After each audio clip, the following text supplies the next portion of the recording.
Di sa tamang sapa-sapa rin napita kay nampay na tulog. Chick! Chick! Good morning! Good morning, everyone!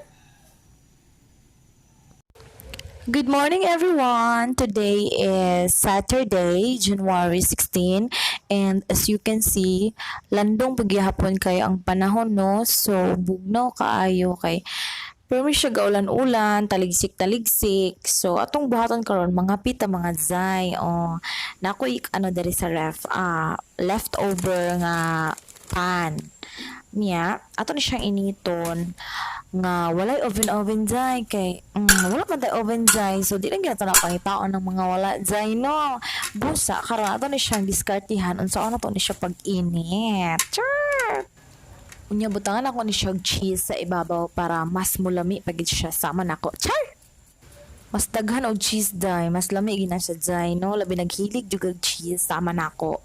Pero I don't know ha kung akong anak mo kaon pagid ani kay di siya hilig og cheese.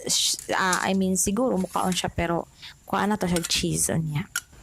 Kay tulo man ni sila kabuok pan so atong i-prepare nga lanyera nga kanang circle tulo pod siya kabuok zay no unya ayaw gid siya kanang ipiot zay kay kanang di na siya kaigo zay ayaw pug sa no aron di magdugo ana ra ka simple ang kinabuhi day ayaw i-complicate kay my god.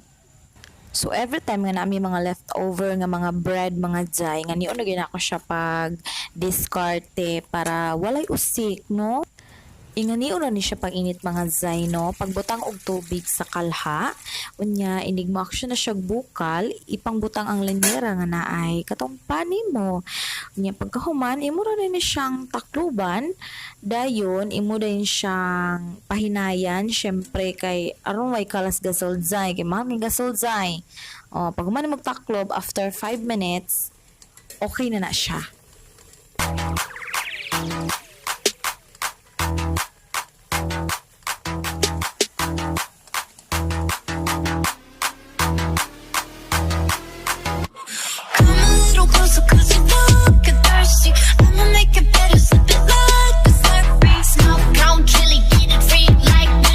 So, ang pan sa buntag, dili gyud siya perfect kung wala kay something hot na ipare sa iya. So, na ako'y coffee dire and mga pinaka. Unsay mo? Kani? May palaman? Cheese bread. Cheese bread og ubi cheese. What do you want? Ani, Hindi ka na imo. kunang ka ng cheese.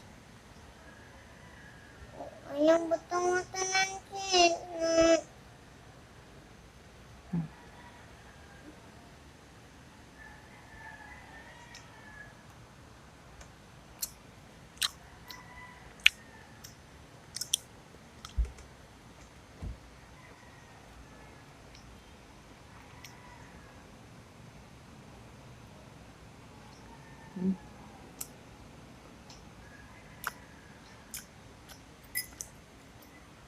So don't forget to like, share, and subscribe, and hit the notification bell para ma-notify kayo sa susunod nating video. Be good everyone! Goodbye!